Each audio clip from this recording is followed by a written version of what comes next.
to kill him. During her trial, she became known nationally as the woman who couldn't cry. She was the second woman to die in Ohio's electric chair. After Martha Wise's abusive husband died, she took up with a new man. But her family disapproved and forced her to end the affair. In 1925, she retaliated by slipping rat poison into the Medina County family's drinking water. 16 family members died. By far the most evil woman in the book is Anna Marie Hahn.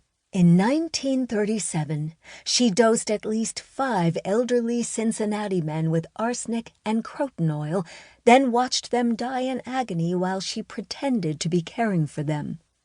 Her motive was money. A 6th victim lived to testify against her. She was the first woman to die in Ohio's electric chair. You might say Maud Collins brought all these women to my attention, and in doing so, gave me the opportunity to research their stories and write about them. I hope you enjoy hearing about these women and their crimes as much as I enjoyed researching and writing about them.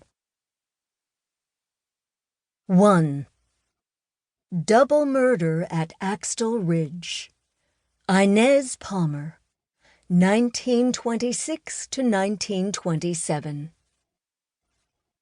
Inez Palmer and Arthur Stout shocked the small Vinton County community when they murdered Arthur's stepmother and tried to burn the evidence, then killed his father and stuffed the body down the well.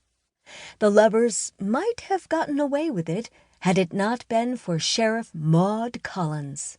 Maud was sworn in as sheriff of Vinton County in October 1925, just 2 days after her husband, Sheriff Fletcher Collins, was gunned down while serving a warrant during a traffic stop on the Colton Pike, half a mile north of Jackson.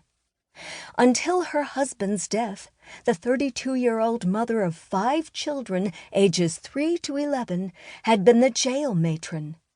When the coroner, who lawfully would have succeeded Fletcher Collins, refused the office, the county commissioners appointed Maud as head law enforcement officer. She put on the badge, took up a gun, and became the first female sheriff in Ohio history. Maud's most shocking case began in the spring of 1926 after Arthur, 33, brought Inez, 19, from Moundsville, West Virginia, to Vinton County to live with him and his 2 boys a few miles outside of Dundas. Newspapers of the time reported her age as 24, but census, prison, and orphanage records show that she was born on December 4th, 1907. Supposedly, Inez was hired to keep house since Arthur's wife Amelia died. The 2 took up residence down a 1-lane dusty road in a small cabin on Axtell Ridge on the rolling farmland owned by William Bray Bill Stout, Arthur's father. Because they lived without benefit of clergy, and maybe because Inez was actually much younger, countryside tongues began to wag. Bill Stout was a 65-year-old father of 3 grown sons. He was a respected, well-to-do farmer who had lost his first wife, Almira, sometime after she appeared in the 1900 census and before 1906, when he married Sarah Pierce. Sarah was a God-fearing woman, mindful of the family's morals and reputation.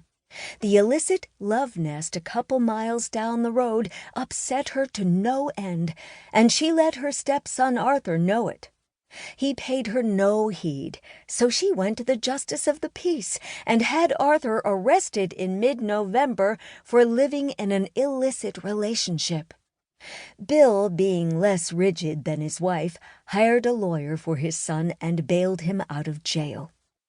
A few days after Arthur got out of jail, Sarah's badly beaten body was discovered by a neighbor boy.